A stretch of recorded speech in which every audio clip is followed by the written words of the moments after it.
कृष्ण प्रेममयी राधा, राधा प्रेममयो हरे, जीवने निधने नित्यं राधा कृष्ण गतिर्मम, राधा कृष्ण गतिर्मम। मेरी गति कौन है? जो श्री कृष्ण की अति प्रिया हैं, श्री किशोरी जी। और श्री किशोरी जी के जो अति प्रिय हैं श्री कृष्ण, ऐसे राधा कृष्ण ही मेरी गति है। गति मतलब मेरा उद्देश्य, मेरा गंतव्य, मेरे जीवन का अंत, मेरी डेस्टिनेशन। राधा कृष्ण गतिर्मम, राधा कृष्ण गतिर्मम। बोलो वृंदावन बिहारी लाल की, श्री राधा रमण लाल की, श्री राधा वल्लभ लाल की। श्रीमद् भागवत महापुराण की, श्री सुखदेव जी महाराज की, श्री परीक्षित जी महाराज की, महर्षि श्री वेदव्यास जी महाराज की, सब संतन की, सब भक्तन की, सब विप्रन की, गोवर्धन नाथ की, गिरिराज धरण की, श्याम सुंदर श्री यमुने महारानी की, 84 कोस ब्रजमंडल धाम की। जय जय श्री राम, जय जय श्री राम, जय जय श्री राम। द्वारिकाधीश की परम मंगल में परात्पर अखिलेश्वर अकारण करुणा वरुणालय भक्त वांछा कल्पतरु तड़िद्वत निंदित पीताम्बरधारी श्री बाल कृष्ण लाल की वांगमयी प्रतिमूर्ति श्रीमद् भागवत महापुराण हमारे मध्य विराजमान, उन्हें बारंबार प्रणाम करते हैं। मंच पर विराजमान समस्त विप्रवृंद, समस्त गंधर्वजन और आप सभी रांची निवासी, झारखंड निवासी, टाटिया सिलवे निवासी एवं आसपास के क्षेत्रों से आए हुए आप सभी श्रोता भाई बंधु मातृशक्ति, छोटे छोटे बालक मित्र सखा, सबको जय श्री कृष्ण, जय सिया राम, जय श्रीमन्नारायण, जय जय श्री राधे। रांची के इस पावन टाटी सिलवे स्थान में हम आप सब लोग भागवत भागीरथी का श्रवण कर रहे हैं। परम सौभाग्य की बात है। हमारे भारत में इस वक्त बहुत गंभीर माहौल चल रहा है क्योंकि बच्चों के एग्जाम चल रहे हैं और इतने पर भी कई बालक, कई परिवार के लोग बहुत हताश, निराश, उदास हैं क्योंकि कथा में आ भी नहीं पा रहे। लेकिन हम अगली बार जब भी आएंगे रांची तो ऐसी तिथि देख के आएंगे कि एग्जाम ना हो बच्चों के, ताकि आप लोगों को और सुख दे सकें। लेकिन इतने पर भी आप लोग इतनी संख्या में, इतनी मात्रा में पहले दिन से ही आ रहे हो। अगर बच्चों के एग्जाम नहीं होते, छुट्टियों में आते तो क्या होता? तो तुम्हारा 2-3 पंडाल लगाने पड़ते, इतने सारे लोग आते। लेकिन फिर भी कई बच्चे हमको दिखाई दे रहे हैं कथा में। अब ये कैसे आ रहे हैं ये तो भगवान जाने। एग्जाम तो चल रहे हैं बच्चों के, लेकिन कथाओं का क्रम तो लगा ही रहता है और वो कहीं ना कहीं आपकी विद्या में बाधा नहीं बनेगा। एक बात सदैव याद रखिएगा, वो पूरा ही बंद कर दियो, नेक तो चला लाला, नेक धीमो, बस।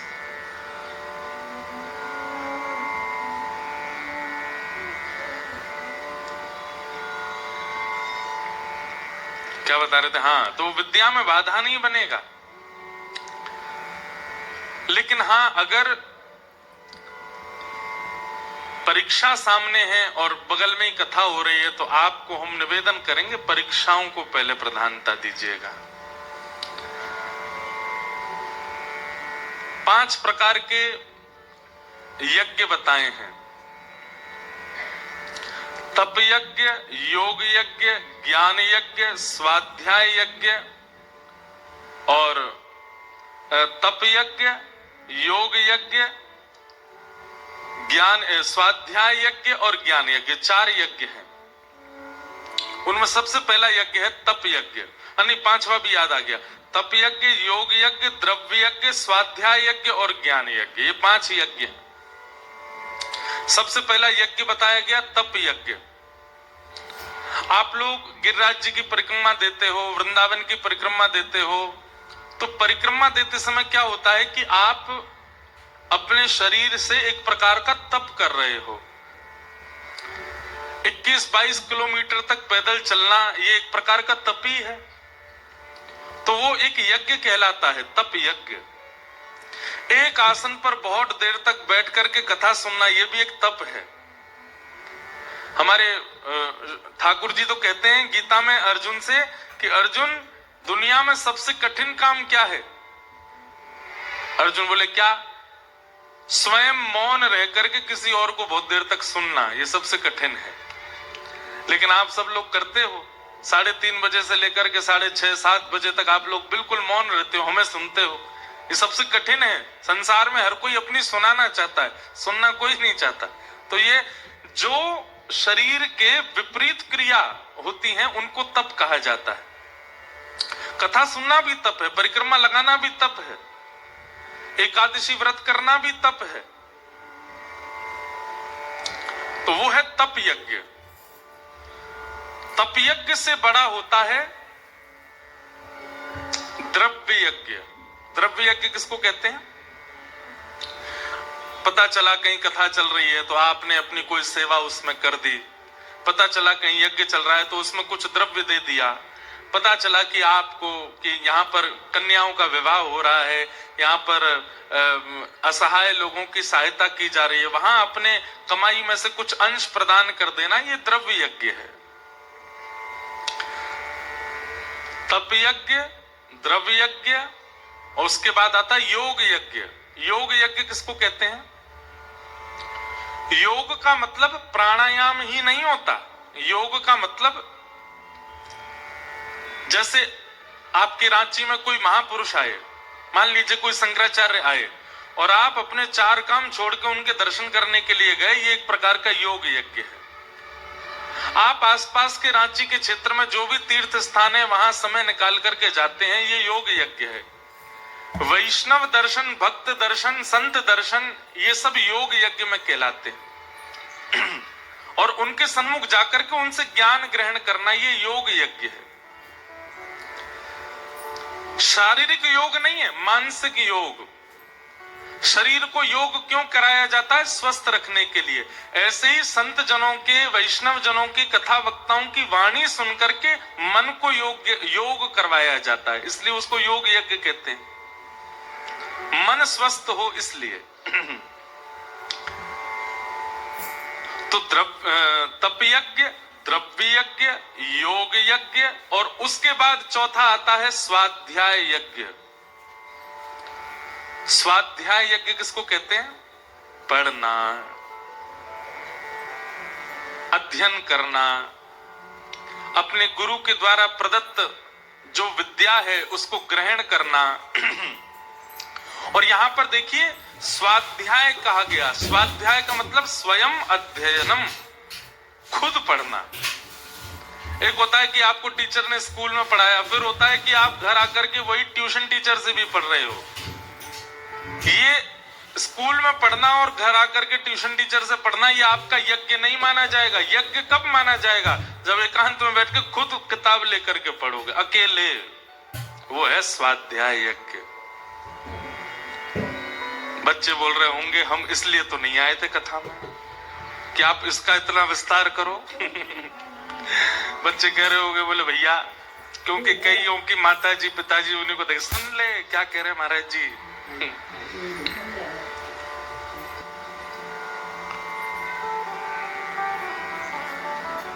आजकल मीम बहुत बनाते हैं लोग, उसमें ऐसा कह देते हैं महाराज जी मैं तो कथा सुनने आया था, आपने ये क्या कर दिया। एक बार हम बोल रहे थे कि शास्त्र आज्ञा करते हैं लालयेत 5 वर्षाणि 10 वर्षाणि ताड़ेत प्राप्ते तु 16 वर्षे पुत्रम मित्र वदाचरेत। शास्त्र आज्ञा करते हैं कि बच्चों को लाड़ प्यार केवल 5 वर्ष तक करना चाहिए, जब तक वो 5 साल के ना हो जाएं।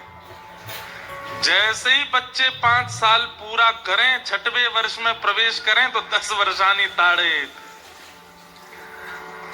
कौन ताली बजा रहा भाई? मैंने कहा कोई बालक तो नहीं बजा रहा है। 10 वर्षानी ताड़ेत, जैसे ही बालक 6 वर्ष का हो जाए, आगामी 10 वर्ष तक उसको थोड़ी ताड़ना। ताड़ना का मतलब मारना नहीं होता, ताड़ना का मतलब देखना होता है। देखिए संस्कृत में कई शब्द ऐसे हैं उनके अनेक अर्थ होते हैं।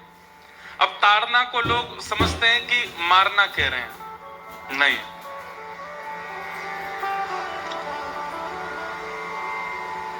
वो एक चौपाई भी है ना, ढोल गंवार शूद्र पशु नारी, हाँ सकल ताड़ना के अधिकार। अब यहाँ ताड़ना का मतलब मारना नहीं है, ताड़ना का अर्थ हर जगह अलग है।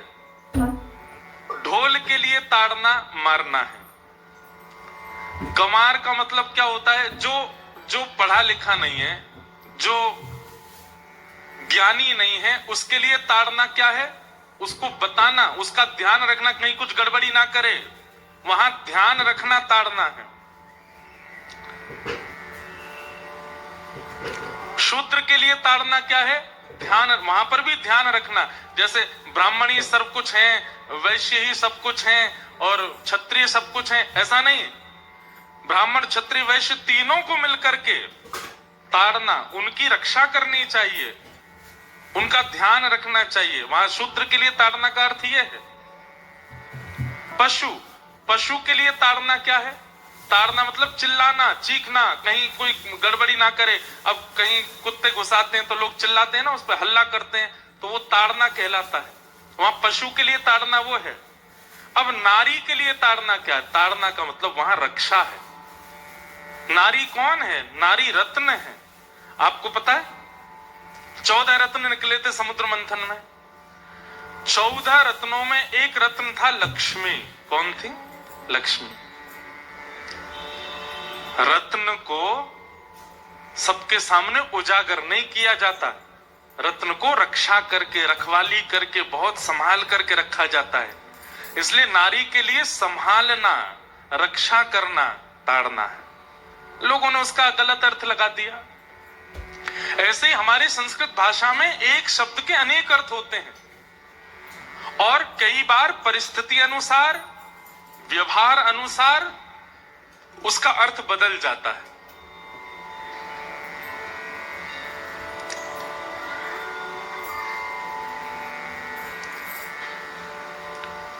अब एक श्लोक है, अब आप लोगों को समझ आ जाए तो अच्छा है। कौरवम पतितम दृष्ट्वा पांडवा हर्षमागत, केशवम पतितम दृष्ट्वा पांडवा हर्षमागत, हसन्ति कौरवः सर्वै हाहा केशव केशव। अब इसका सीधा सीधा भाव सुनिएगा। केशवम पतितम दृष्ट्वा, केशव को गिरता हुआ देख, पांडवा हर्षमागत, सभी पांडव आनंदित हो गए। ऐसा हो सकता है ठाकुर जी को गिरता हुआ देख पांडव हंसेंगे? और रुदंती कौरव सर्वई, सारे कौरव रोने लगे। हाहा केशव केशव, हाहा करके सब कौरव रोने लगे, अरे केशव अरे केशव। अब इसका अर्थ ये नहीं है। अब इसका अर्थ क्या है? केशवम पतितम दृष्ट्वा, किसी एक शव को, शव यानी कि मृतक को नदी में गिरता हुआ देख, केशवम पतितम दृष्ट्वा पांडवा हर्षमागत, नदी में रहने वाले जितने भी जीव जंतु थे वो आनंदित हो गए, आहा भोजन मिल गया, भोजन मिल गया। मछली कछुआ खुश हो गए कि देखो एक शव गिर रहा, अब इसको हम चुन चुन के खा जाएंगे। और रुदंती कौरव सर्वै, सारे कौरव, कौरव करने वाले, कौ कौन करता है? कौआ। सारे कौआ जो है वो क्या हुआ? रुदंती कौरव सर्वै, हा हमारा भोजन चला गया, भोजन चला गया। तो अनेक अर्थ होते हैं। तो हम क्या निवेदन कर रहे थे? तप यज्ञ, द्रव्य यज्ञ, योग यज्ञ, स्वाध्याय यज्ञ। स्वाध्याय का मतलब क्या होता है? स्वयं अध्ययनम।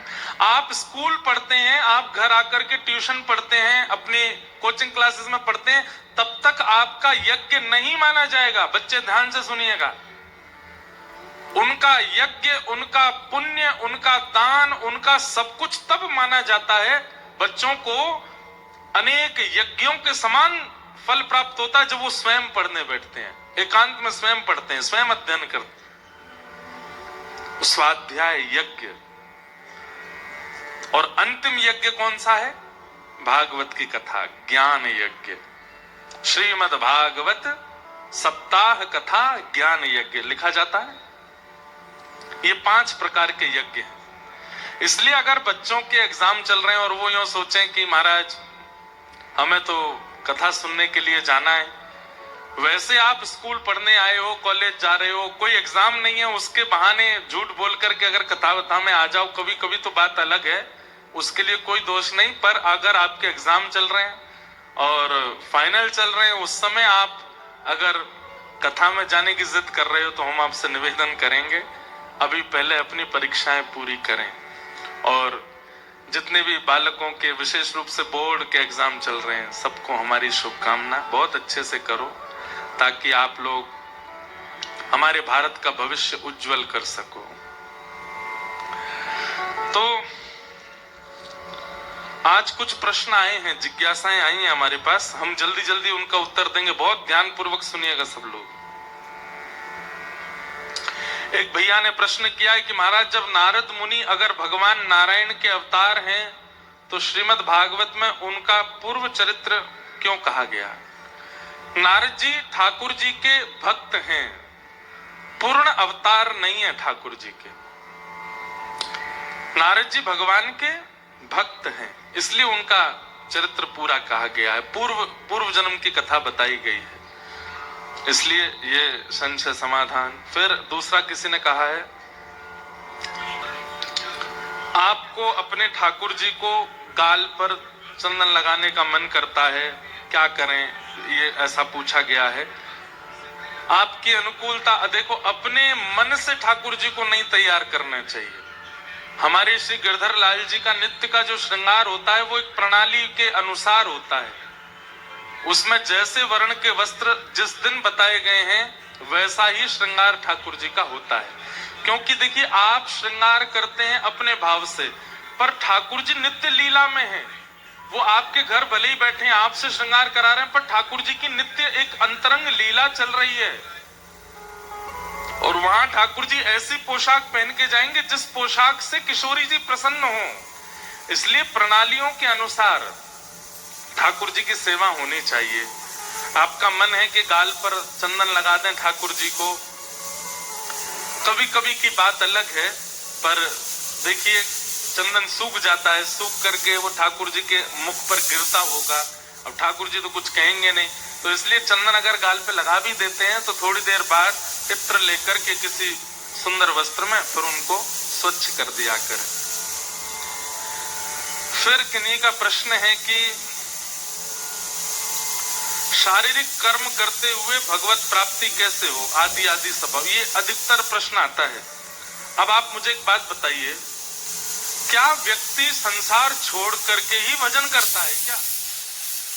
नहीं, हम एक बात हमेशा अपनी कथा में कहते हैं कि मानव को नाटक करना बहुत अच्छा आता है।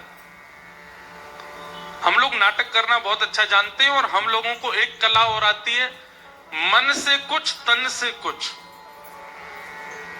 कई बार हम मन से किसी व्यक्ति को नहीं चाहते, लेकिन वो सामने आ जाता है तो हम क्या कहते हैं, भैया तुम बहुत अच्छे हो, हमको बहुत अच्छे लगते हो, देखो तुम्हारी वो बात हमको बहुत बढ़िया लगी, तुम्हारा ये काम बहुत, जबकि मन से बिल्कुल नहीं पसंद है, लेकिन व्यवहार में हम लोग नाटक करते हैं ना उसके आगे। ठीक वैसे ही संसार में रहने के लिए आपका कर्म व्यवहार है, वो आपको करना पड़ेगा।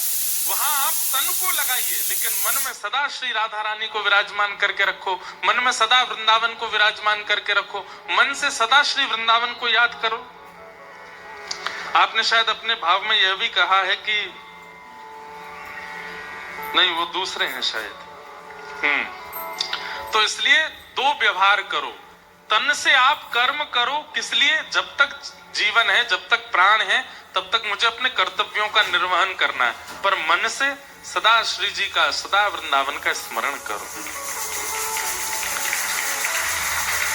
फिर किन्हीं का भाव आया है, मेरा नाम गोविंद है और मैं थोड़ा शरारती स्वभाव को हूं। अब यहाँ कॉलेज के सखान के संग जब मस्ती करूं तो वे मोए गारी दे। में बढ़िया ब्रजभाषा लिखी है भैया तुमने। हंसी में ही पर कहूं उन पे नामापराध तो ना बन जाएगा। नहीं, मित्र अगर कभी हंसी मजाक करते हैं, और करना ही चाहिए, मित्रता ऐसी थोड़ी है कि महाराज वहां पे भी फॉर्मेलिटी है, भाई मैं तुझसे जब मिलता हूं तो सुबह मिलकर के गुड मॉर्निंग बोला करूं मुझे, ये मित्रता होती है क्या? मित्रता में ऐसा होता है क्या? अरे भाई मैं आता हूं तो तुम भी हाथ जोड़ा करो, मैं भी हाथ जोड़ा करूं, फिर विधिवत दोनों बैठा करेंगे, मेरी थाली में से तुम मत खाना, तुम्हारी में से मैं नहीं। ये कोई मित्रता है? ये तो फॉर्मेलिटी होती है, बाहरी लोगों के साथ में होता है, मित्र के साथ तो व्यवहार अलग होता है। तो मित्रता में अगर कभी कभी, लेकिन मित्रों को एक बात कह देना, गाली ना दिया करें। गाली देना अच्छी बात नहीं है। आपको बहुत ही गुस्सा आता है और बहुत ही कुछ कहने की मन हो मित्र से, तो आप पागल कह सकते हो, बस इससे बड़ी गाली मत देना। हम लोग सारी कड़वी गालियां ही क्यों देते हैं? हम तो कभी कोई कथा में कहते हैं, मैंने गालियों का नाम बदल दो। किसी में बहुत गुस्सा आवे तो उससे कहने, गुलाब जामुन इधर आ। मीठी मीठी गाली तो अच्छा है ना, मित्रता और बढ़िया लगेगी आपको। कई सारे नाम बड़े विचित्र हैं हमारे यहाँ, ड्राई फ्रूट्स के, सब्जियों के, और क्या कहते हैं, कई स्थानों के प्रसाद के व्यंजन भी बड़े विचित्र होते हैं नाम उनके। आज हमने कुछ खाया था, मैं नाम भूल गया उसका, है डुस्सू क्या डुस्सू ना, क्या डुस्सा? ये बोल रहे डुस्सू, डुस्का, डुस्का, डुस्का। अब बताओ, हम ब्रजवासियों के लिए तो यही कह रहे हैं, डुस्का इधर आ, हम तो उसको डुस्का ही बोलते हैं। अब है तो वो व्यंजन का नाम, लेकिन आप प्रेम में, मित्रता ही तो है, आपका सखत्व भाव ही तो है, उसमें गाली ही क्यों देनी है आपको? कुछ ऐसा, अभी हम थे हिमाचल प्रदेश में, वहां हमने एक दिन एक व्यंजन खाया, उसका नाम था बबरू। क्या नाम था? बबरू। एक सब्जी खाई भारत की सबसे, उसका नाम था गुच्छी। एक मनाली में एक डिश बनती है सिड्डू। अलग अलग व्यंजन है। एक ड्राई फ्रूट है, उसका नाम है चिलगोजा। तो जो आपकी मित्र मंडली में नेक्सा सा डोलता रहता हो, इधर उधर फुदकता, उसका नाम ही धर दो चिलगोजा। चिलगोजा इधर आ। तो गाली क्यों देनी है? ऐसे मीठे मीठे नाम रख दो ना, ऐसी बढ़िया बढ़िया बातों से बुलाते रहा करो एक दूसरे को। तो अपराध तो नहीं लगेगा उनको, मित्रता में तो सब है, लेकिन उनको ये वाली बात बता दीजिएगा कि महाराज जी ने मंच से क्या कहा है, और इसका वो ध्यान रखें। अब ज्यादा गालियां नहीं देनी है। गाली क्यों देनी? आप देखो गाली में क्या करते हो, आप किसी के परिवार को गालियां देते हो। वैसे तो आप नवरात्रियों में माताओं को पूजते हो, देवियों का वंदन करते हो, गाली में उन्हीं का ही अपमान करते हो। नहीं देना चाहिए। हम एक बात आपसे कह दें भैया, स्पष्ट रूप से याद रखिएगा, जिह्वा को जितना हो सके उतना पवित्र रखने का प्रयास किया करो, बोली चाली में भी और खान पान में भी। आपका जीवन में पतन नहीं होगा अगर आपने जिह्वा को शुद्ध रखा तो। लेकिन इस जिह्वा पर आप कुछ भी खा लेते हो और इस जीभ से आप कुछ भी बोल देते हो, तो आपके संग कुछ भी करने में यमराज को, ठाकुर जी को संकोच नहीं होगा। इसलिए जितम सर्वम, श्रीमद् भागवत जी कहती है, जितम सर्वम जिते रसे। आप अपनी रसना को जीत लीजिए, आप सबको जीत लोगे। हमारी ये बात मान लीजिए। इस कथा के बाद से जिन जिन भाइयों के मुख पे जो है कभी कभी जो है गालियां विराज जाती हैं, उनसे हमारा निवेदन है कि इस कथा से आप यही प्रण लीजिए कि अब हम नहीं देंगे। ये बात बात पर जो हमारे मुख से अपशब्द निकलता, अब नहीं बोलेंगे हम। और ऐसे नहीं कि आपने सोच लिया अब नहीं बोलेंगे, आपको इसके पीछे एक दंड भी रखना पड़ेगा अपने। अगर मैंने बोला तो मैं ये नहीं करूंगा, हम तो यही कहेंगे आपसे। आप रख लीजिए, अगर मैंने आज पूरे दिन में गाली दी तो जब गाली दूं उसके अगला भोजन, रात्रि का भोजन नहीं करूंगा। फिर मैं पत्नी को मैसेज कर देना घर पे, आज हमने गाली निकल गई मुख से, भोजन नहीं करेंगे रात में। ऐसे दंड देंगे तो ही सुधरोगे। जिह्वा पर कभी भी अपशब्द मत लाइए और असद वस्तु मत लाइए। हमें सुनकर के थोड़ा सा कष्ट तो हुआ, पर हमारे झारखंड के लोग थोड़े कभी कभी खान पान में अशुद्धता कर देते हैं। हमारी प्रार्थना है भैया आपसे, मत कीजिए। आपने अगर अपनी जीव को संभाल लिया तो आपकी सारी इंद्रियां आपके वश में आ जाएंगी। और ये लूली बाई अगर आपके बस में नहीं आई तो फिर कोई बस में नहीं आएगा। एक भी हड्डी नहीं है इनके अंदर, पर आपकी एक एक हड्डी तोड़वाने की सामर्थ्य है इनके पास। कहां तक कहें महाराज, आपका 80 वर्ष का, 90 वर्ष का, 100 वर्ष का पूरा जीवन बिगाड़ने और संवारने की सामर्थ्य रखती है लूली बाई। इसलिए इनको संभाल लीजिए। आप कानों को मत संभालो, नेत्रों को मत संभालो, आदि आदि इंद्रियों को रहने दो जैसी हैं। इस पर काम करना शुरू कर दो। इस पर काम करना प्रारंभ किया, सब अपने आप वश में होता चला जाएगा। कई लोग कहते हैं हम अपने नेत्रों को अपने कंट्रोल में नहीं कर पाते, हम कानों को कंट्रोल नहीं कर पाते, हमको दूसरों की गपशप सुनने में ज्यादा ही अच्छा लगता है, हमको वार्ताएं सुनना बहुत ज्यादा ही अच्छा लगता है, हमको एक दूसरे की चुगली सुनना आदि आदि, इन सब में हमको सुख मिलता है। ऐसी बातें लोग कहते हैं। कान वश में नहीं है। आप जीव को वश में करना प्रारंभ करो, सब इसी के वश में है। ये अगर सुधर गई तो सब सुधर जाएंगे। जितम सर्वम जिते रसे। तो ये इन भैया को हम बात बता रहे हैं। अभी तक तो अपराध नहीं लगा, लेकिन अब अपने मित्रों से कहना भाई गाली वाली देना बंद करो, नहीं देना है। फिर किन्हीं का भाव है, मेरा नाम प्रतीक चक्रवर्ती है, मैं ब्राह्मण कुल में जन्मा हूं, मैंने 1.5 साल पहले गुरु दीक्षा ली है, आदि आदि भाव में आप कह रहे हैं कि मेरा मन किसी भी वस्तु में नहीं लग रहा है। हर वक्त लगता है कुछ बहाना करूं और घर से वृंदावन चला जाऊं। वृंदावन जाता हूं तो वहां से आने में बहुत रोना आता है, रास्ते भर रोता हूं। लौटने में गुरु मंत्र युगल रूप का मिला है, पर ध्यान राधा रानी पर लगा रहता है। मेरे ऊपर पत्नी, माता, 1 वर्ष के पुत्र और आदि आदियों की जिम्मेवारियां हैं। मुझे लगता है मेरा हालत आत्मदेव जैसा है। जिम्मेदारी से कृपया मार्गदर्शन करें। हमारी एक बात सुनिए।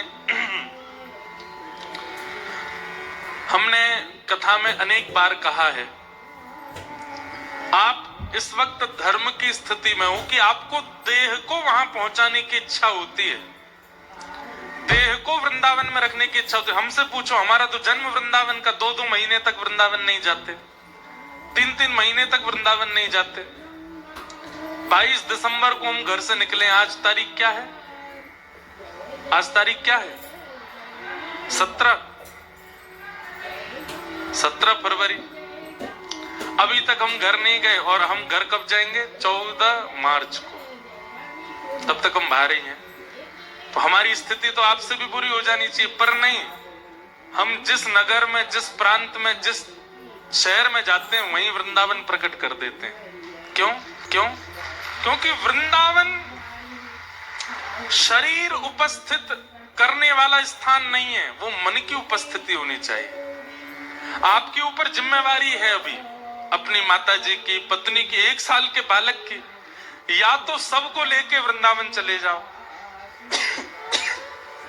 नहीं मान रहा आपका तन, नहीं रह पा रहे, तो सबको लेके वृंदावन जाओ।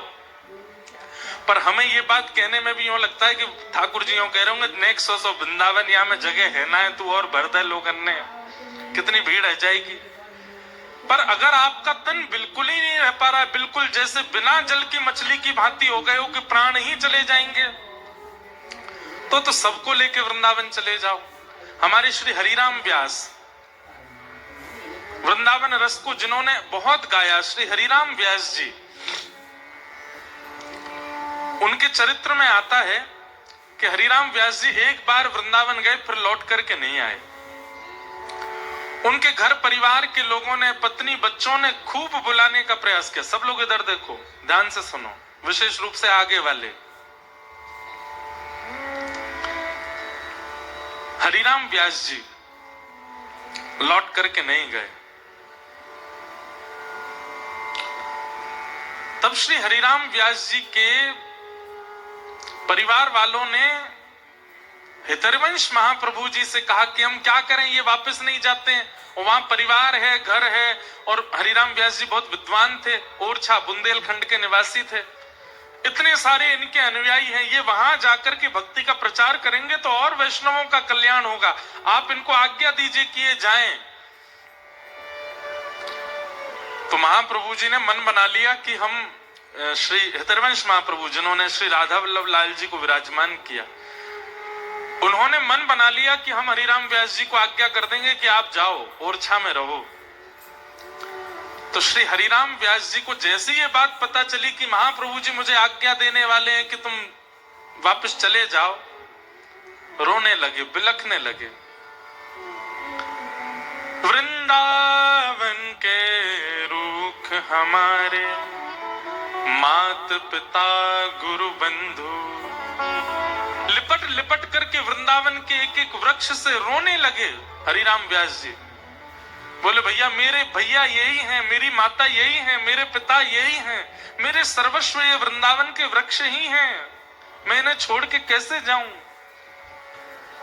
और कहीं कहीं ऐसा वर्णन आता है कि काली मुख पर पोत करके हरिराम व्यास जी विचरण करने लगे। किसी ने कहा, व्यास जी आपने मुंह काला क्यों कर लिया? बोले, वृंदावन को पीठ दिखाने वाले की यही स्थिति होनी चाहिए। वो ऐसी स्थिति में आ गए थे कि वृंदावन नहीं छोड़ पा रहे थे।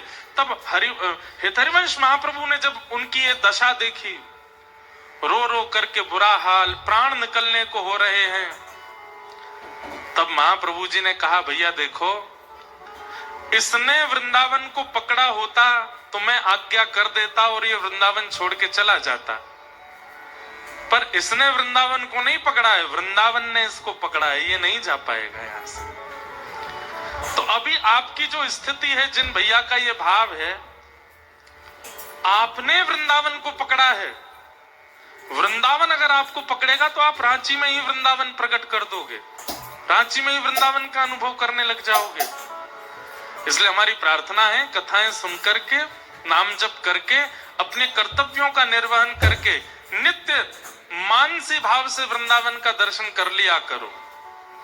और नहीं हो पा रही है ये बात, तो फिर सबके सहित वृंदावन में बस जाओ। और वृंदावन में बसना इतना आसान नहीं है, किशोरी जी कृपा करेंगे तो ही संभव हो सकता है। तो इसलिए या तो मानसिक भाव से यहीं से वृंदावन को मन को वृंदावन में छोड़ दीजिए, और नहीं रह पा रहे हैं वृंदावन के बिना तो सबके सहित वृंदावन चले जाओ। यही दो उपाय हैं बस।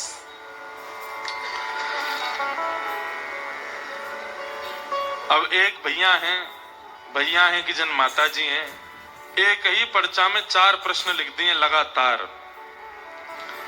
पूजा करते समय मन भटक जाता है, ये तो सबका प्रश्न होता है। खेती करते समय जमीन में जीव जंतु कुदाल से कट जाते हैं, क्या वह भी पाप है? 3 साल पहले से मांस मछली सभी प्रकार के नशा छोड़ दिए हैं, और कुंभ स्नान के बाद आदि आदि संबंध जुआ झूठ कपट छोड़ दिया है।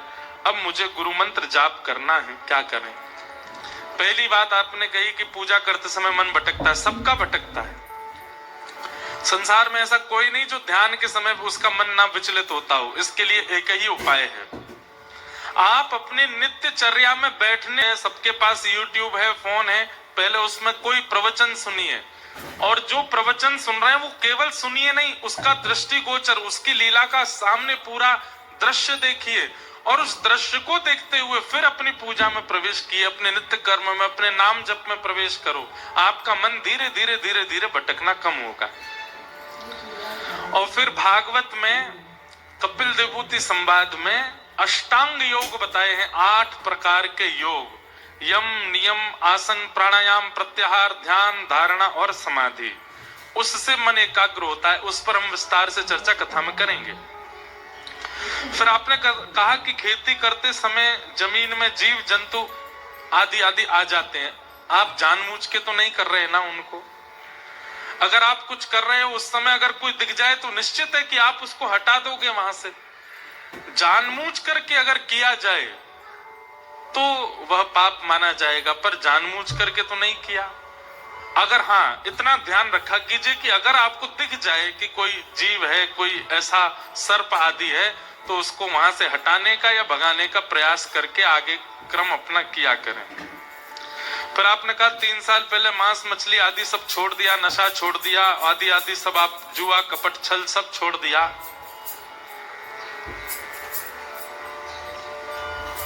कुंभ स्नान के बाद आदि आदि सब छोड़ दिया, बहुत अच्छी बात है, छोड़ दिया। लेकिन अब पुनः कभी होना नहीं चाहिए, ये संकल्प लीजिए। ये जितनी बातें आपने यहां लिखी हैं, अगर ये एक भी दोहरा करके जीवन में आपने सोची भी, विचार भी की, तो पूर्व के किए हुए जितने भी पाप हैं वो सब नष्ट होने बंद हो जाएंगे, पुनर्जागृत होके पाप आपको लग जाएंगे। देखिए पाप निवृत्त कैसे होता है व्यक्ति, बहुत ध्यान से सुनिएगा। पाप छोड़ देने से और फिर पुनः न करने का संकल्प लेने से पूर्व के जो पाप हैं वो धीरे धीरे घटने लग जाते हैं। लेकिन वह व्यक्ति अगर पूर्व के किए हुए पापों को न छोड़े और पुनरपि उनका चिंतन करने लग जाए, मन में सोचे छोड़ तो दिया है मैंने, अब कर तो नहीं पाऊंगा, पर मन होता है, बार बार इच्छा होती है कर लूं, तो कहीं ना कहीं अभी आपके पाप संचित हैं, जीवित बचे हैं। इसलिए संकल्प लीजिए कि पुनर्जीवन में कभी मांस भक्षण मदिरा आदि और जो जो आपने लिखा है ये मैं बिल्कुल नहीं करूंगा। अगर ये करें तो इसके लिए कोई उचित दंड सोच के रखिएगा, अगर मैंने किया तो मैं ये दंड स्वयं को दूंगा। हाँ, वो मृत्यु दंड नहीं होना चाहिए, आत्महत्या आदि ये सब कभी नहीं, विचार भी नहीं करना। हमारे शास्त्र क्या करते हैं, मृत्यु आत्मदंड स्वयं को देने वाला व्यक्ति 2000 वर्ष के लिए प्रेत बनता है, इसलिए ये दंड नहीं देना। दंड उसमें फिर कुछ और नियोजित कर दीजिएगा, मैं पादुका नहीं पहनूंगा, ये दंड आप स्वयं को दीजिए। या फिर वृंदावन जाके, अयोध्या जाके, कहीं जाकर के इतने संतों को भंडारा कराना है, इतनी कन्याओं का विवाह करना है, आदि आदि, ऐसा कुछ दंड दीजिएगा स्वयं को। लेकिन पुनरपि इनका विचार चिंतन और क्रिया नहीं होनी चाहिए, ये संकल्प लीजिए। और संकल्प लेने के बाद अब मुझे गुरु मंत्र जाप की जरूरत है, तो आपके ढूंढने से गुरु नहीं मिलेंगे, गुरु आपको स्वयं ढूंढ लेंगे। कैसे ढूंढेंगे? जिनकी वाणी, जिनकी उपस्थिति, जिनका दर्शन आपके मन के संशयों का समाधान कर देता है। अरे प्रश्न सोच करके आए थे पर उनको देखते ही समाधान मिल गया, समझ जाना वही आपके गुरु हैं। उन गुरु की आज्ञा ही गुरु मंत्र है, उसका पालन करना प्रारंभ कर दीजिए। हम गुरु दीक्षा नहीं देते, पर अनेकों बालक, असंख्य बालक हमारी कथा सुनते हैं और उसका पालन करते हैं। हमारे लिए दिशा ही दीक्षा है। इसलिए आप लोग कथा सुनो और इसमें जो भी हम बात आपको बताते हैं इसका विधि पूर्वक आप लोग श्रवण करो। फिर किन्हीं विप्र देवता का एक भाव है कि कहीं कहीं शास्त्रों में मांस भक्षण की बात कही गई है। वाल्मीकि रामायण में भी राम भरत आदि सब वन में जाते थे और मृग वध करते थे, आदि आदि ऐसा भाव आपने लिखा है। हमारी बात बहुत ध्यान से सुने। हमने अभी अभी थोड़ी देर पहले कहा संस्कृत शब्द में कई अर्थ होते हैं एक ही विषय के। वैसे तो ये एकांत में पूछने वाले प्रश्न हैं जो आपने पूछा है, क्योंकि कहीं ना कहीं लोग अनर्थ कर देते हैं भावों का। जहां कहीं भी मृग शब्द आता है, मृग शब्द का मतलब होता है, मृग शब्द का मतलब होता है, मृग मतलब विचरण को भी मृग कहते हैं। विचरण करते हुए, ढूंढते हुए, मृगति मृगति ढूंढते हुए कुछ पाना, उसको भी मृग कहा जाता है। और कहीं ना कहीं मांस का आदि का जो भाव, जैसे गूदे का शब्द प्रयोग किया जाता है, तो कई बार जैसे केला होता है, केले के भीतर का जो भाव होता है उसको अगर आप मीड़ दो तो उसका जो आकृति होती है वो कैसी हो जाती है। पपीता को मीड़ दो, कई फल ऐसे होते हैं उनके भीतर का वो गूदा ही होता है, उसको भी उस रूप में देखा जाता है। तो वहां स्पष्ट रूप से मांस भक्षण आदि का भाव नहीं है। उनके अन्य अर्थ जो हैं, उन अर्थों को मान करके ही उन भावों को सुनना, समझना, पढ़ना चाहिए। इस प्रकार की हमारी भावना है।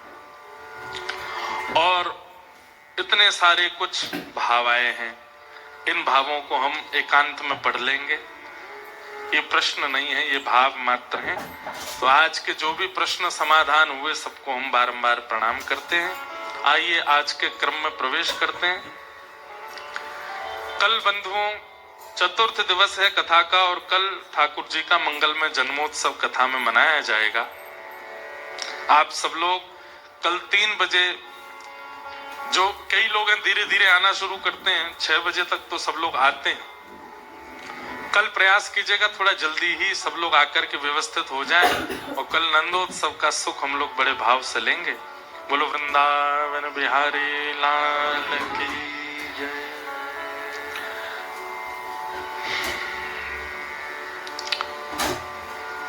कल हम लोगों ने भागवत जी का मंगलाचरण श्रवण किया एवं 6 प्रश्न जो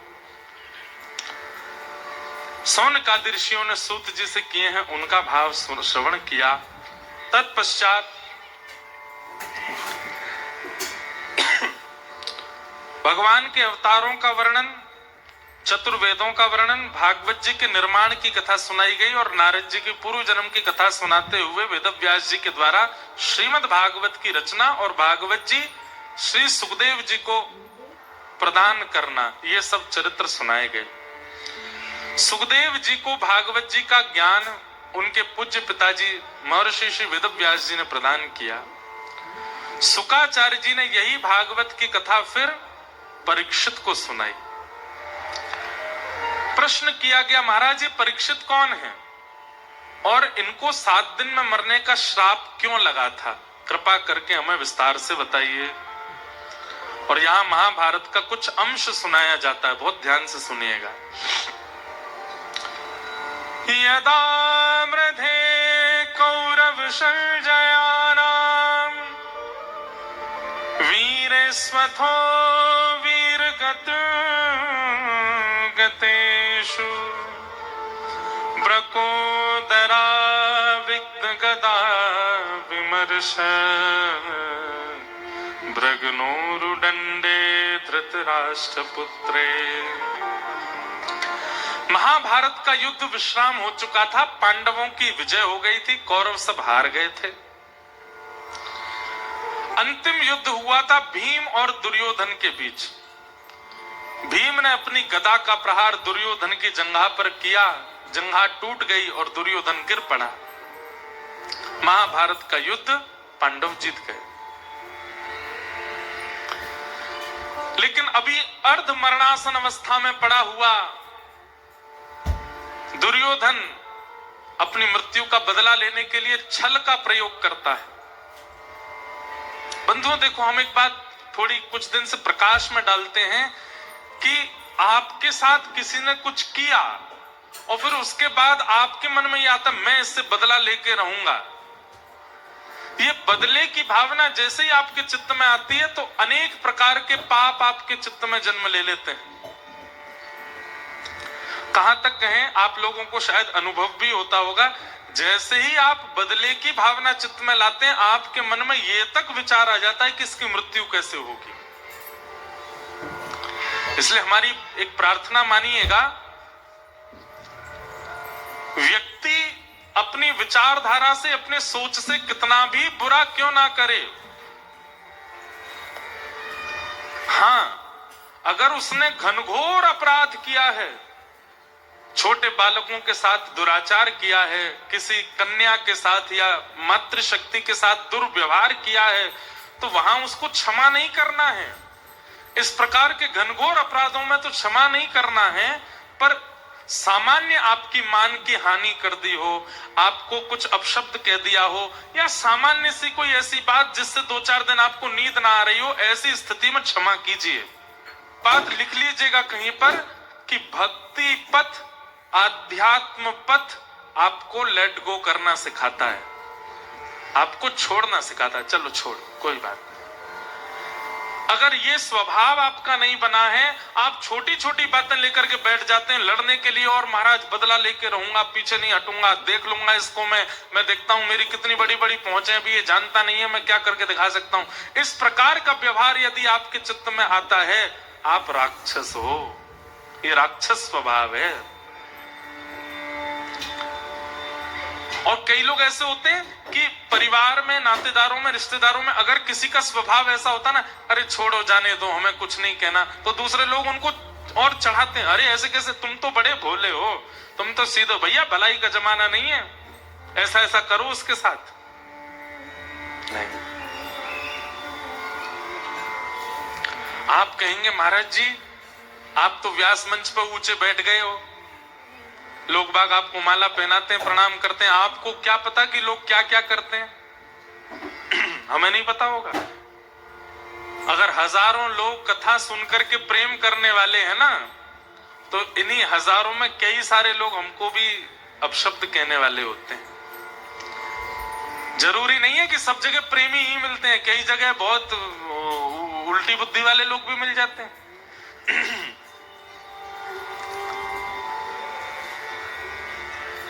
लेकिन क्षमा करना एक आध्यात्मिक व्यक्ति का स्वभाव है।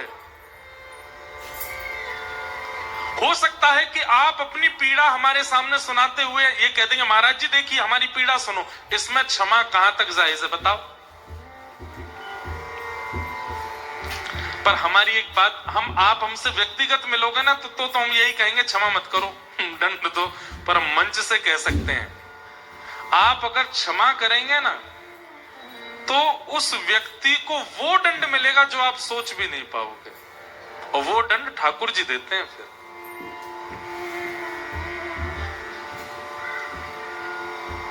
जैसे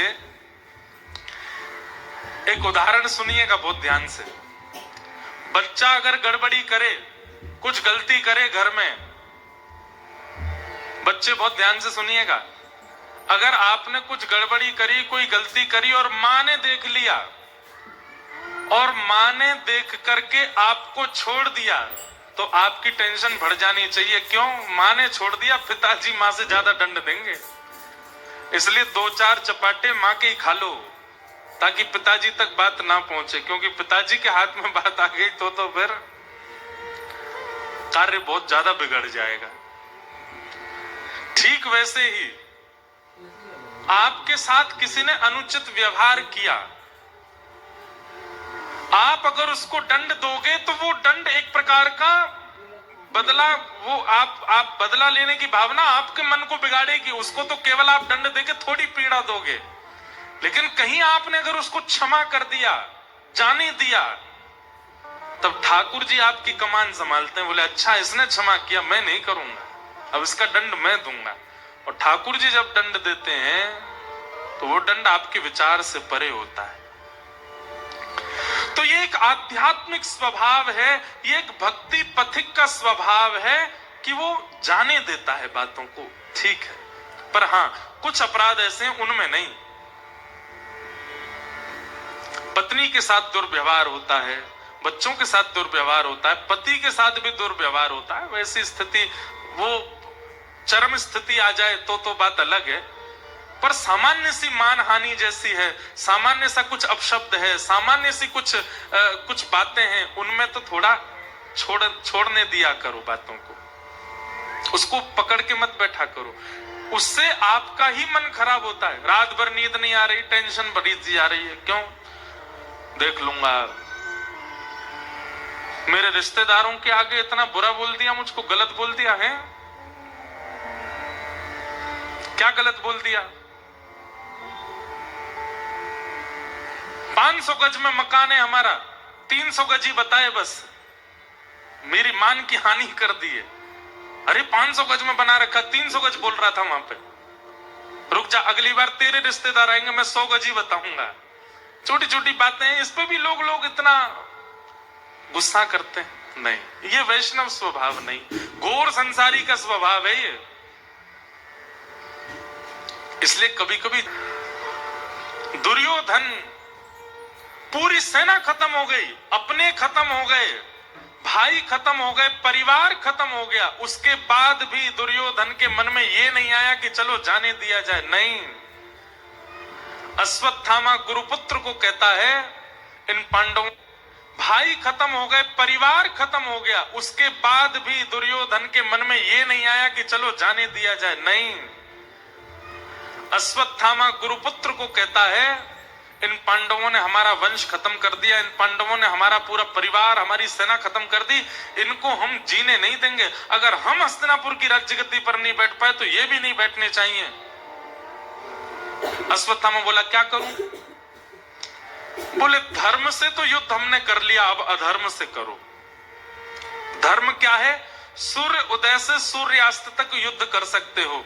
और अधर्म क्या है? सूर्यास्त के बाद भी अपने शत्रु के साथ युद्ध करना, उसको मारने की चेष्टा करना, यह अधर्म है। जाओ, अब अंधेरा हो चुका है, ये पांडव थके हारे अपने शिविरों में सो रहे होंगे, सोते हुए पांडवों को मार दो, तुम अधर्म करो। बदले की भावना आपके चित्त में पाप को जन्म देती है।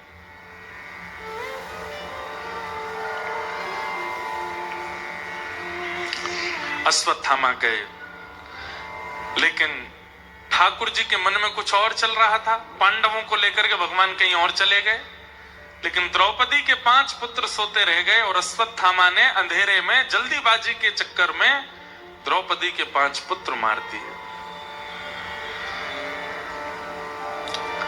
प्रातः काल का समय हुआ, अपने पुत्रों की हत्या सुन करके द्रौपदी रोने लगी। अर्जुन ने प्रतिज्ञा ले ली, मैं जीवित नहीं छोड़ूंगा जिसने भी बालकों की हत्या की है। अश्वत्थामा को बंदी बना लिया, पर द्रौपदी ने अश्वत्थामा को क्षमा कर दिया। बंधुओं, एक बात बहुत ध्यान से सुनिएगा। अब यहां द्रौपदी के साथ जो घटना घटी है, इधर देखिए सब लोग, बहुत ध्यान से सुनिए। द्रौपदी के साथ जो घटना घटी है, इसका कभी आप चिंतन भी नहीं कर सकते। द्रौपदी के निर्दोष 5 बालकों की हत्या कर दी है, और ऐसी स्थिति में द्रौपदी अपने बालकों के हत्यारे को क्षमा कर रही है। मां का एक स्वभाव होता है, वो अपने पुत्र को स्वयं डांट लेगी, मार लेगी, पीट लेगी, लेकिन कोई और उसके पुत्र को हाथ लगाए, ये मां सहन नहीं कर सकती। कभी कभी पिता भी अगर पुत्र पर नाराज होते हैं तो मां सामने आ जाती है, बस बहुत हो गया, अब इससे ज्यादा मत करो, खुद चाहे कितना भी मारे उसको। मां का स्वभाव होता है कि वो अन्य किसी को इतना अधिकार नहीं देती कि उसके पुत्र या पुत्री को कोई कुछ कहे। यहां तो हत्या कर दी 5 बालकों की, और द्रौपदी क्या कह रही है? छोड़ दो इसको मत मारो। अर्जुन ने पूछा क्यों? तुम्हारे बालकों को मारा है इसने, इसको क्यों ना मारूं? किस कारण से छोड़ दूं इसको? तब द्रौपदी ने जो कारण दिए हैं ना, वो सुनने लायक है। द्रौपदी क्या कहती है? द्रौपदी पहली बात कहती है, अर्जुन, ये हमारे गुरु का पुत्र है, गुरुपुत्र है। गुरुपुत्र मतलब? गुरुपुत्र मतलब गुरु समान।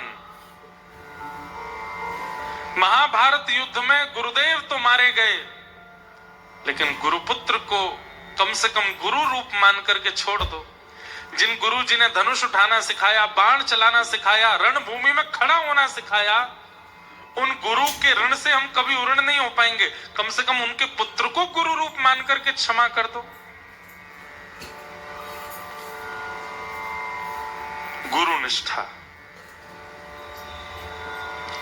जबकि होता ऐसा है बंधुओं कि जब कोई बहुत सगा व्यक्ति चला जाता है ना, तो व्यक्ति इतना व्याकुल हो जाता है कि कई बार वो भगवान को भी कोस देता है कि हे नाथ, क्या आप में दया नहीं है? मेरे इतने प्रिय को मुझसे छीन लिया।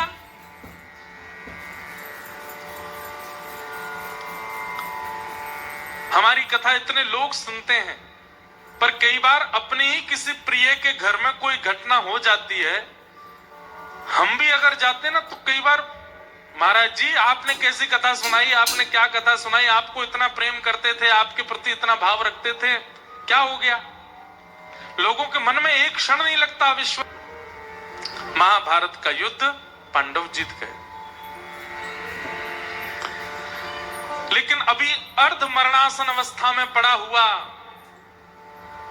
दुर्योधन अपनी मृत्यु का बदला लेने के लिए छल का प्रयोग करता है। बंधुओं देखो, हम एक बात थोड़ी कुछ दिन से प्रकाश में डालते हैं कि आपके साथ किसी ने कुछ किया और फिर उसके बाद आपके मन में यह आता, मैं इससे बदला लेके रहूंगा। ये बदले की भावना जैसे ही आपके चित्त में आती है तो अनेक प्रकार के पाप आपके चित्त में जन्म ले लेते हैं। कहां तक कहें, आप लोगों को शायद अनुभव भी होता होगा, जैसे ही आप बदले की भावना चित्त में लाते हैं, आपके मन में ये तक विचार आ जाता है कि इसकी मृत्यु कैसे होगी। इसलिए हमारी एक प्रार्थना मानिएगा, व्यक्ति अपनी विचारधारा से, अपने सोच से कितना भी बुरा क्यों ना करे,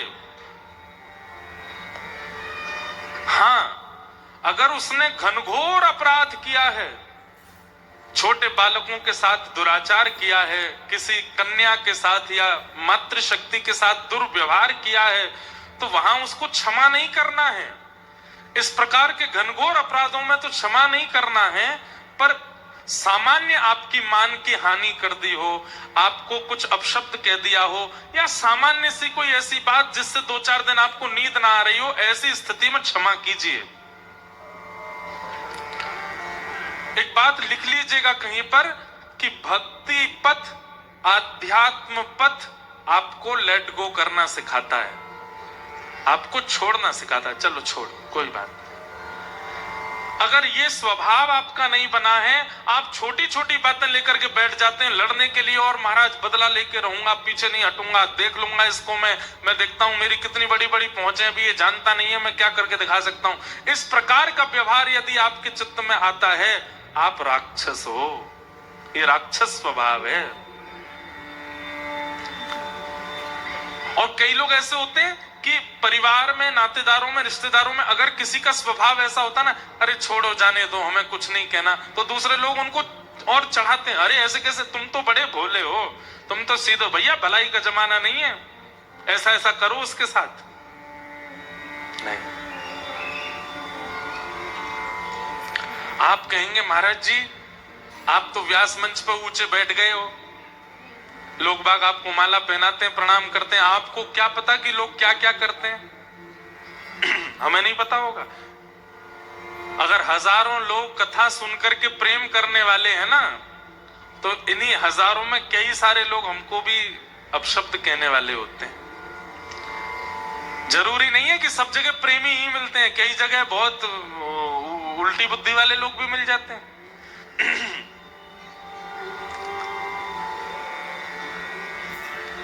लेकिन क्षमा करना एक आध्यात्मिक व्यक्ति का स्वभाव है।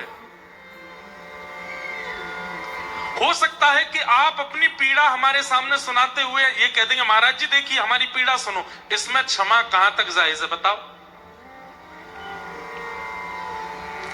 पर हमारी एक बात, आप हमसे व्यक्तिगत मिलोगे ना तो हम यही कहेंगे क्षमा मत करो, दंड दो, पर हम मंच से कह सकते हैं। आप अगर क्षमा करेंगे ना तो उस व्यक्ति को वो दंड मिलेगा जो आप सोच भी नहीं पाओगे, और वो दंड ठाकुर जी देते हैं। फिर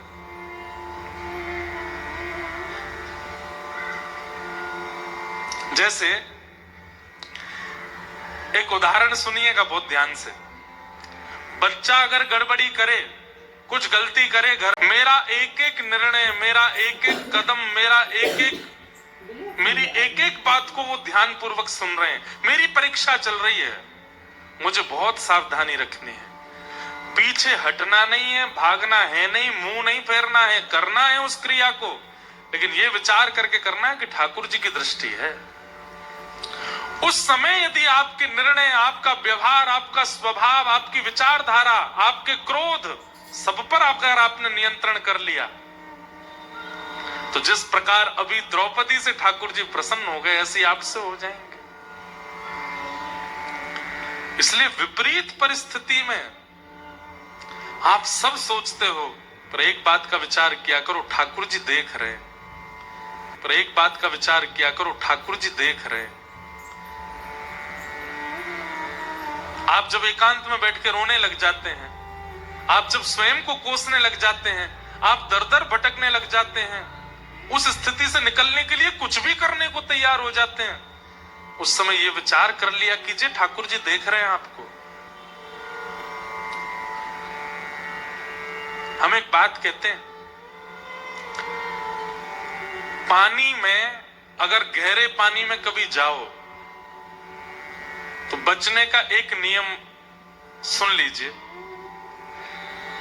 अगर डूब रहे हो, गिर गए हो नाव से या गहरे पानी में चले गए हो, तो दो चीजों का ध्यान रखना, एक तो मुंह बंद रखना और दूसरे हाथ पैर मत मारना। हाथ पैरों को ढीला छोड़ देना, मुंह बंद कर लेना, आप अपने आप ऊपर आ जाओगे, डूब ही नहीं पाओगे। ठीक वैसे ही जीवन रूपी सागर में जब भयंकर परिस्थिति में डूबने लग जाओ, एक तो मुंह बंद कर लेना और दूसरे बहुत हाथ पैर मत मारना, इधर जा उधर जा, यहाँ ये कर वहां वो कर, इससे बात कर, इसके पीछे पड़, इससे मन्नत कर, नहीं। इन दो चीजों को वश कर लीजिए। अपने हाथ पैर कम चलाइए, मुंह कम चलाइए, आपकी वो स्थिति कितनी भी भयावह हो, आप तैरते हुए पार कर जाओगे। इन दो बातों का ध्यान रखिए। द्रौपदी का आज निर्णय सुनकर के भगवान इतने प्रसन्न हो गए, भगवान ने द्रौपदी को द्रौपदी कहा ही नहीं, नाम ही बदल दिया द्रौपदी का। निरीक्ष कृष्णापकृतं गुरु सुतम, भागवत जी में यहां आया है, द्रौपदी का नाम ही बदल गया। क्या? कृष्णा। क्या नाम हो गया? भगवान का नाम कृष्ण और द्रौपदी का नाम कृष्णा।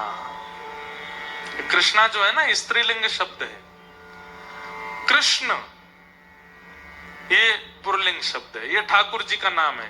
ठाकुर जी का नाम कृष्णा नहीं है, ठाकुर जी का नाम कृष्ण। निरीक्ष कृष्णापकृतं गुरु सुतम, ठाकुर जी ने उसको अपना नाम दे दिया कृष्णा।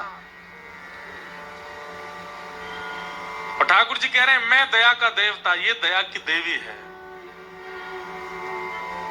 अत्यंत प्रसन्न हो गए भगवान द्रौपदी से। आप सुख की घड़ी में, अच्छे समय में क्या करते हैं, ठाकुर जी कई बार आपको नहीं देखते, लेकिन आपकी विषम परिस्थिति में ठाकुर जी एक एक चीज मॉनिटर करते हैं आपकी। आपका व्यवहार कैसा है, आपका स्वभाव कैसा है, आपकी विचारधारा कैसी है, आपकी वाणी कैसी है। विपरीत अवस्था में बालक स्वस्थ हो, धूल में खेले, रोड पर चला जाए, मित्रों के साथ खेले, कोई दिक्कत नहीं, माता पिता को चिंता नहीं होती। पर बालक को खांसी जुकाम हो जाए, बुखार हो जाए, मां 24 घंटे उसके आगे पीछे घूमती रहती है, एक एक बार उसको थर्मोमीटर लगा के देखेगी, बार बार उसकी नब्ज देखेगी, सिर पर पट्टी रखेगी, बार बार दृष्टि डालती है मां। ठीक वैसे आपकी विषम परिस्थिति में ठाकुर जी देखते ही रहते हैं और परखते हैं कि आपका स्वभाव, व्यवहार, वाणी कैसी है उस समय। क्योंकि अनुकूल परिस्थिति में तो सब अच्छा बोलते हैं, प्रतिकूल में जो अच्छा बोले वो श्रेष्ठ।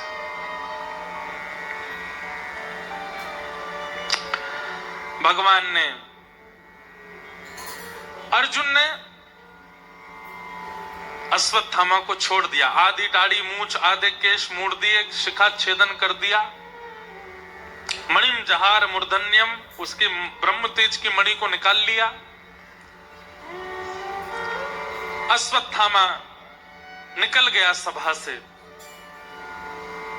लेकिन इतना अपमान भरे समाज में, भरी सभा में कर दिया अश्वत्थामा का कि उस अपमान को सह नहीं पाया और विचार करने लगा, मैं ऐसा क्या करूं कि ये पांडव, इनको श्राद्ध पक्षों में पानी देने वाला भी इनका वंशज ना बचे। तब उसने विचार किया कि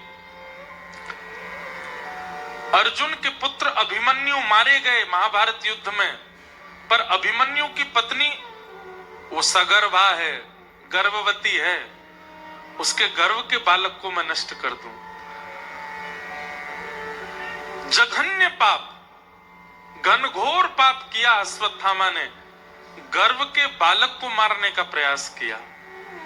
ब्रह्मास्त्र छोड़ दिया उत्तरा के ऊपर, दौड़ी दौड़ी उत्तरा भगवान के पास गई, भगवान ने उत्तरा की रक्षा की ब्रह्मास्त्र से, और वही बालक जन्म लेकर के परीक्षित बना। हमारे पूज्य पिताजी महाराज के गुरुदेव अनंत श्री विभूषित श्री रामानुज प्रपन्नाचार्य गुरुजी महाराज, हमारे दादा गुरु, वे इस पक्ष में एक बात कहते हैं, बहुत ध्यान से सुनिएगा। पूज्य गुरुदेव भगवान कहते हैं कि ठाकुर जी ने गर्भ में जाकर के परीक्षित की रक्षा की, क्यों?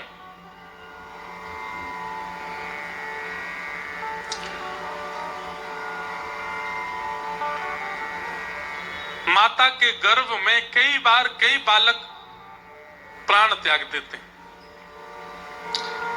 सबकी रक्षा तो ठाकुर जी नहीं कर पाते,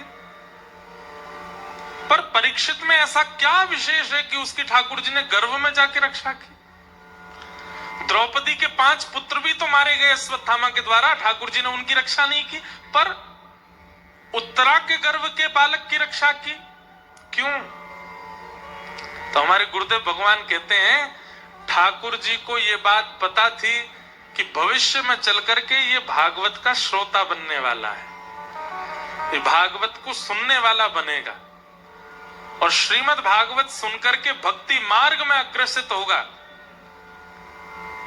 इसलिए भागवत के श्रोताओं से ठाकुर जी को कितना प्रेम है, ये प्रेम प्रतिबिंबित कराने के लिए, प्रतिदर्शित कराने के लिए ठाकुर जी ने गर्भ के बालक की रक्षा की।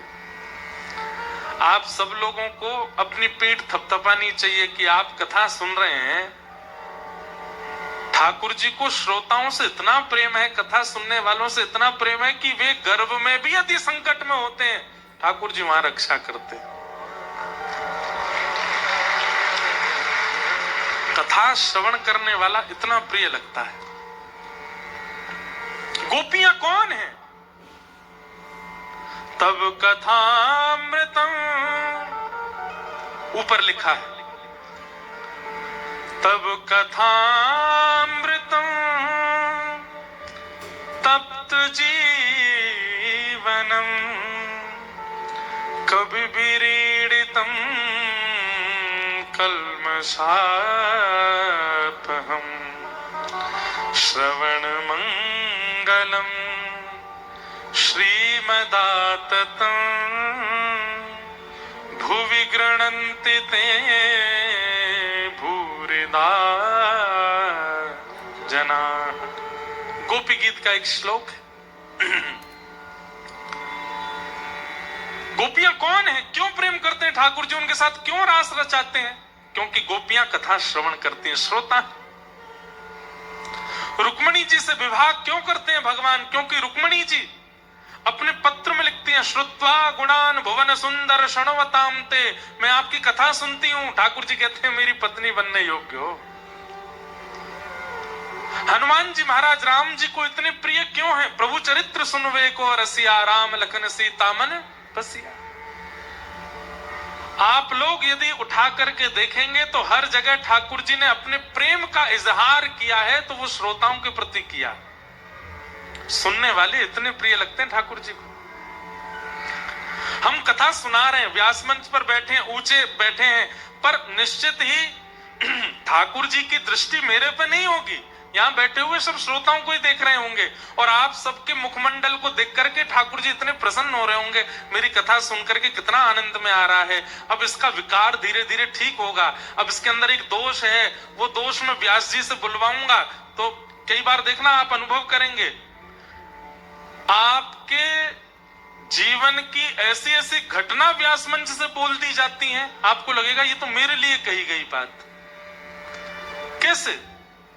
क्योंकि यहां बैठने के बाद मेरी वाणी नहीं है, ठाकुर जी यहां घूमते घूमते एक एक श्रोता के मन के भाव व्यास से बुलवाते हैं। इसलिए सबके चित्त के संशय अपने आप निवृत्त होने लग जाते हैं। आपने जिज्ञासा प्रकट किया, जितने प्रश्न आए, हम एक बात कहेंगे, कल भी प्रश्न कीजिएगा, जिनको प्रश्न करने का मन है वो जरूर जिज्ञासा भेजिएगा, पर एक बार ऐसा प्रयास कीजिए, आप जिज्ञासा केवल मन में रखिए और लगातार 7 दिन तक कथा सुनिए। आपकी जिज्ञासा का समाधान बिना पूछे अपने आप कथा के किसी प्रसंग में प्रकट हो जाएगा। कैसे? क्योंकि इस कथा पंडाल में ठाकुर जी भ्रमण करते हैं, एक एक श्रोता का मुखमंडल देखते हैं, एक एक श्रोता के चित्त के भाव देखते हैं, और वह भाव जाकर के तुरंत व्यास की वाणी पर बैठ करके उसका प्रत्युत्तर दिलवा देते हैं। ये कथा का प्रभाव है। ठाकुर जी को श्रोता बहुत अच्छे लगते हैं।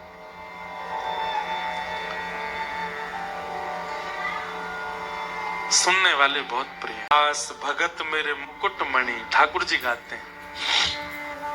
कौन से भक्त जो कथा सुनते हैं वो ठाकुर जी को बहुत प्रिय है।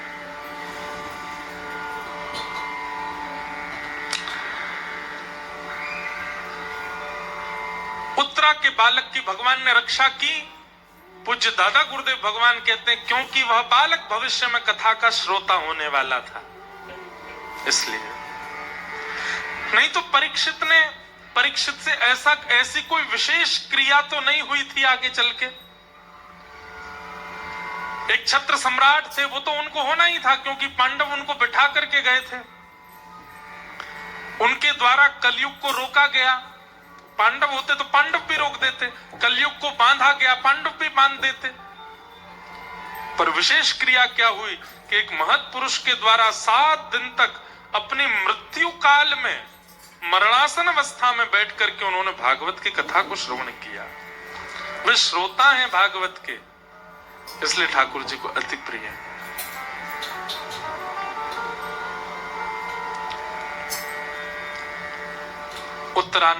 उत्तरा के बालक की भगवान ने रक्षा की, और इस दृश्य को कोई नहीं देख पाया, लेकिन वहां खड़ी कुंती ने देख लिया। कुंती ने देखा कि इन्होंने गर्भ में जाकर के छोटे से बालक की रक्षा की है। इस दृश्य को देखकर के कुंती भगवान की स्तुति गाने लगी, और ये कुंती स्तुति भागवत की सबसे पहली स्तुति है, सबसे पहली स्तुति कि नमस्ये पुरुषं त्वाद्यं ईश्वरं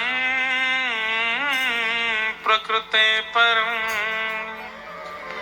अलक्ष्यं सर्वभूतानां अंतर्बहिरवस्थितम्।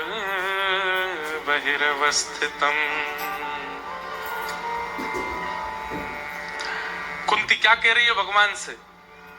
हे नाथ, ये जो लीला आपने किया ना, मैंने देख लिया। आप एक रूप से बाहर खड़े रहे और दूसरे रूप से सूक्ष्म रूप धारण करके कुंती उत्तरा के गर्भ में जाकर के बालक की रक्षा करके आए। हे परमात्मा, हे भगवान, मैं आपको प्रणाम करती हूँ।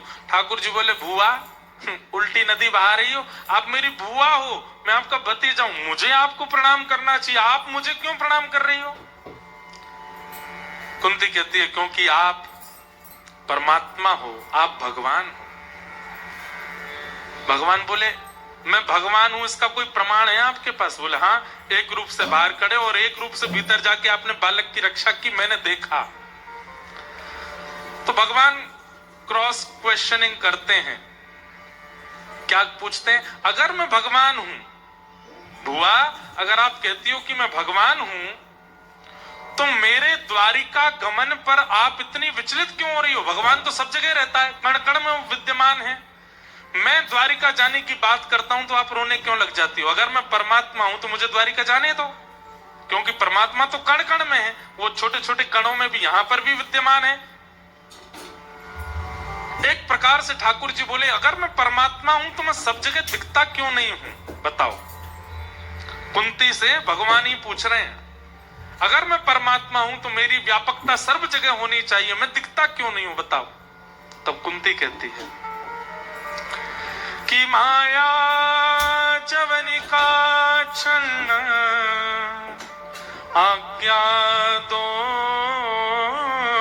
आज्ञादोक्षजमव्ययम् न लक्ष्य से मूढ़ दृशा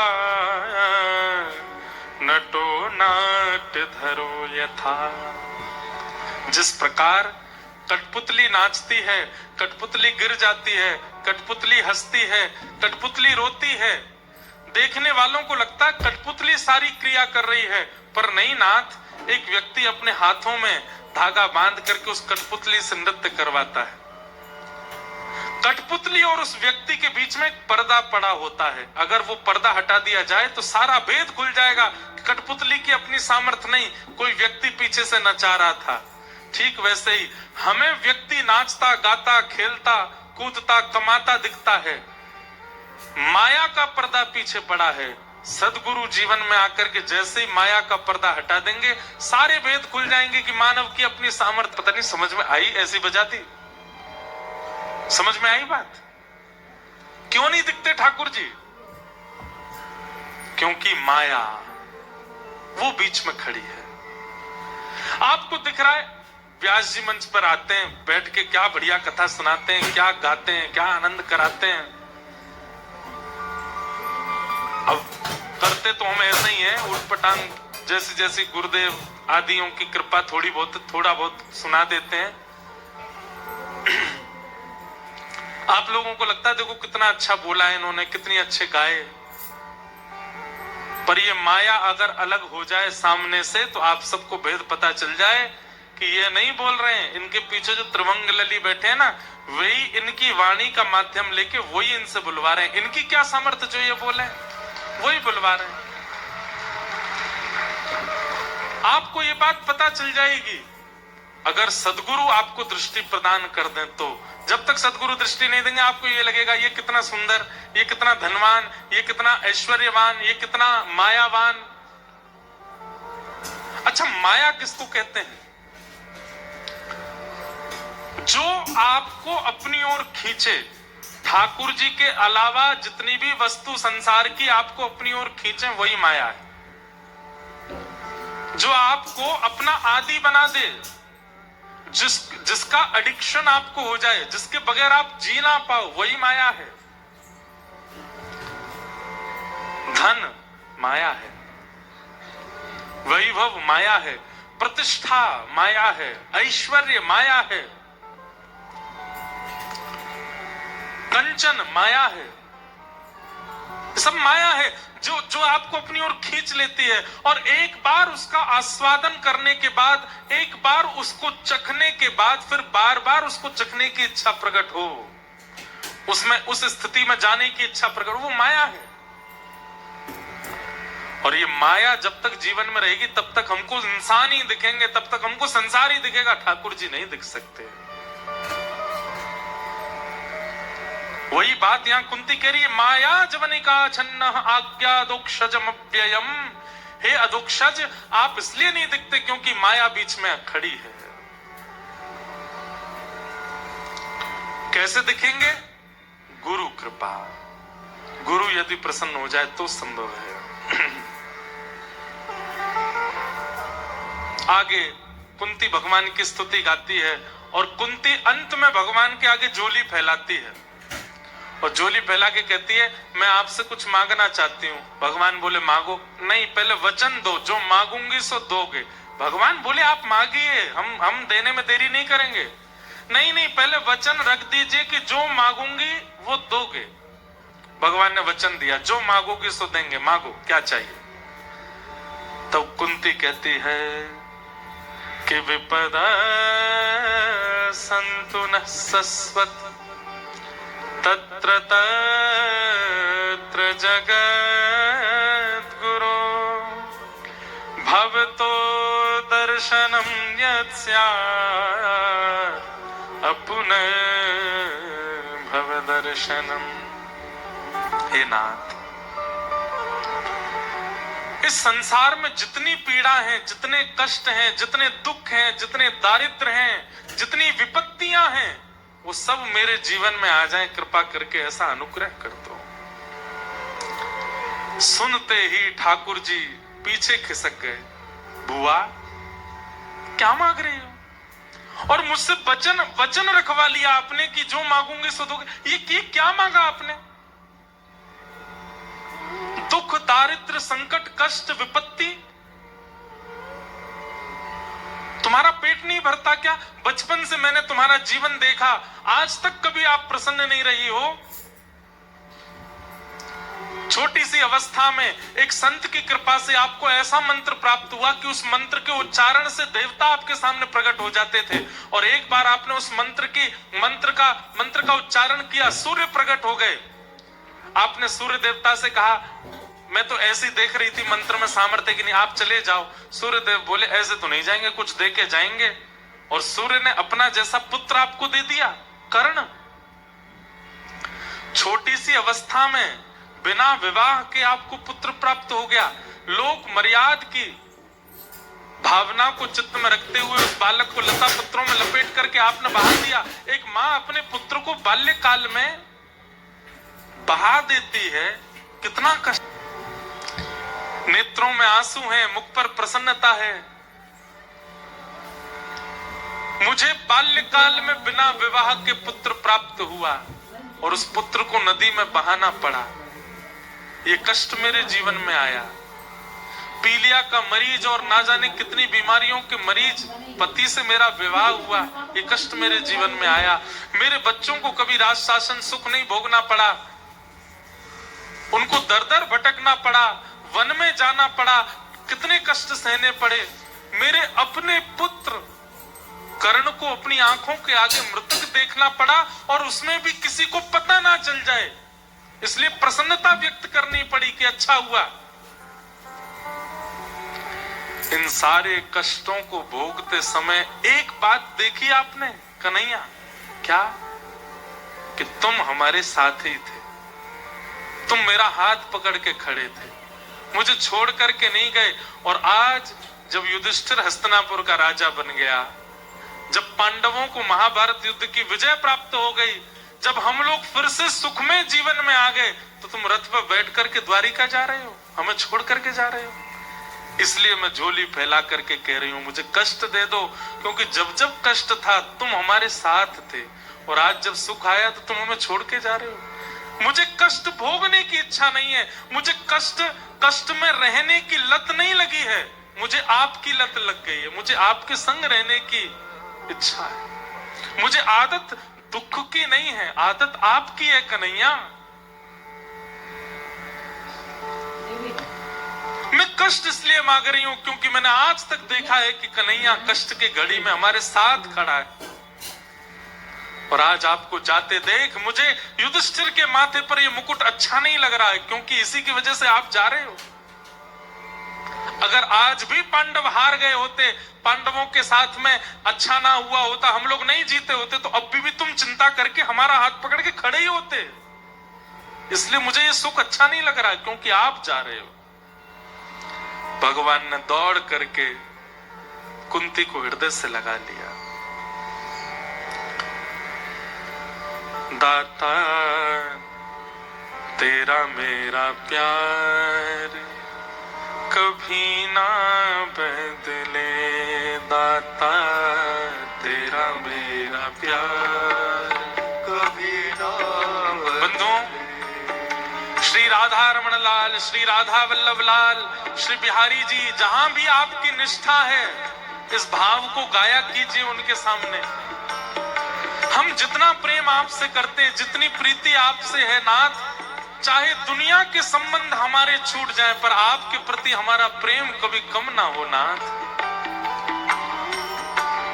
दाता तेरा मेरा प्यार कभी ना बदले, दाता तेरा मेरा प्यार कभी ना बदले।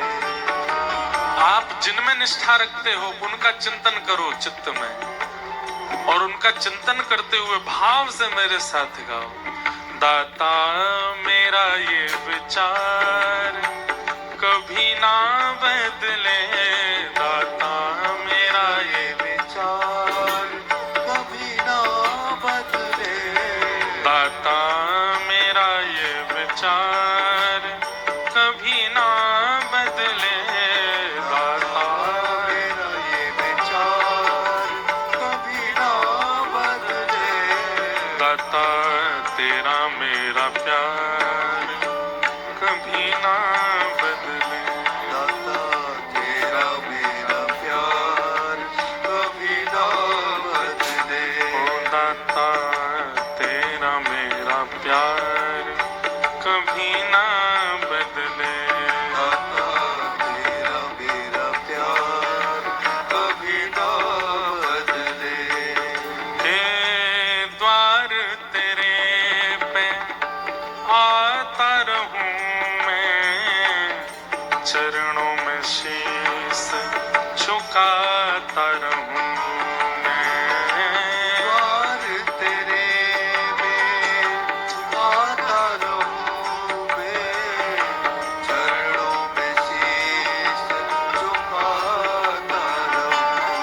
प्यारे द्वार तेरे पे आता रहूं मैं, चरणों में शीश झुकाता रहूं मैं।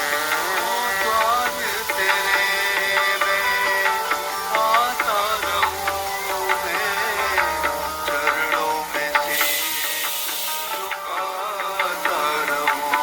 तो मेरा यह व्यवहार कभी ना बदले, मेरा यह व्यवहार कभी ना बदले, मेरा यह व्यवहार कभी ना बदले, मेरा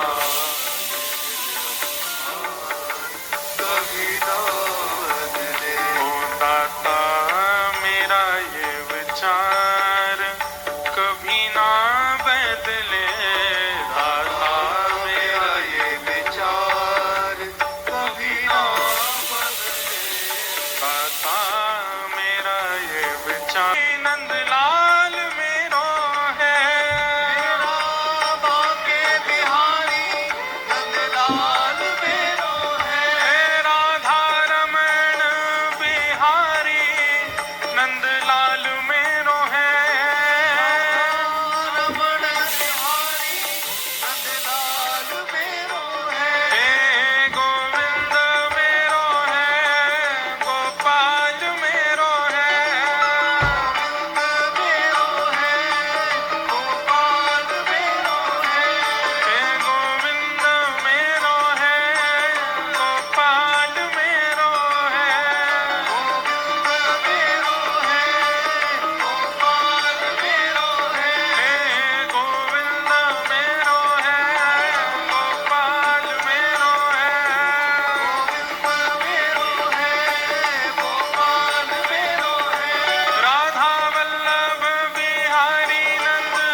सत्संग तेरा छोड़